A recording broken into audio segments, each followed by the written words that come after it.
ಇಷ್ಟದ ಅಲೆಗಳ ಮೇಲೆ ಪ್ರೀತಿಯ ಮೆರವಣಿಗೆ, ಪ್ರೇಮದ ಆ ಇಕ್ಕಿ ಕಲಿಸಲು ಬರುವುದು ಮನೆ ಮನೆಗೆ.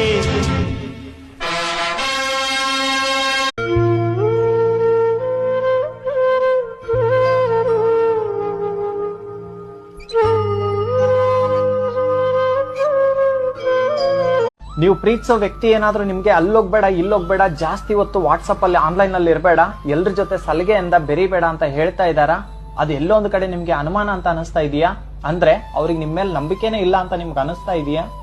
ಅಂತವ್ರಿಗೆಲ್ಲ ಒಂದ್ ಮಾತು ಹೇಳ್ತೀನಿ ಕೇಳಿ, ಅದು ನಿಜವಾದ ಪ್ರೀತಿಯಾಗಿರುತ್ತೆ. ಅದು ಅನುಮಾನ ಅಂತ ಯಾವತ್ತೂ ಕೂಡ ಅನ್ಕೋಬೇಡಿ, ಅವ್ರ ಬಗ್ಗೆ ತಪ್ಪಾಗೂ ಕೂಡ ತಿಳ್ಕೊಬೇಡಿ.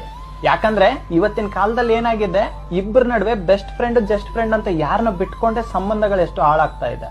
ನಿಜವಾಗ್ಲು ಒಬ್ರು ಪ್ರೀತಿಸೋ ವ್ಯಕ್ತಿ, ನಾನು ಪ್ರೀತಿಸೋ ವ್ಯಕ್ತಿಗೆ ನಾನೇ ಎಲ್ಲ ಆಗಿರ್ಬೇಕಂತ ಬಯಸೋರು ಮಾತ್ರ, ನಿಮ್ಮನ್ನ ಪ್ರತಿ ಕ್ಷಣ ಕಣ್ಣಲ್ಲಿ ಕಣ್ಣಿಟ್ಟು ಕಾಪಾಡ್ಕೋಬೇಕನ್ನೋ ಆಸೆ ಇರುತ್ತಲ್ಲ, ಅಂತವ್ರು ಮಾತ್ರ ಈ ಮಾತನ್ನ ಹೇಳೋಕ್ ಸಾಧ್ಯ. ಅದೇ ಅವ್ರು ಬೇಕು ಬೇಡದ ಪ್ರೀತಿ ಮಾಡಿದ್ರೆ ಖಂಡಿತ ನಿಮ್ ಬಗ್ಗೆ ತಲೆ ಕೆಡಿಸ್ಕೊತಾ ಇರಲಿಲ್ಲ. ಆಗೋ ಕೆಲಸ ಆಯ್ತು ಅಂತಂದ್ರೆ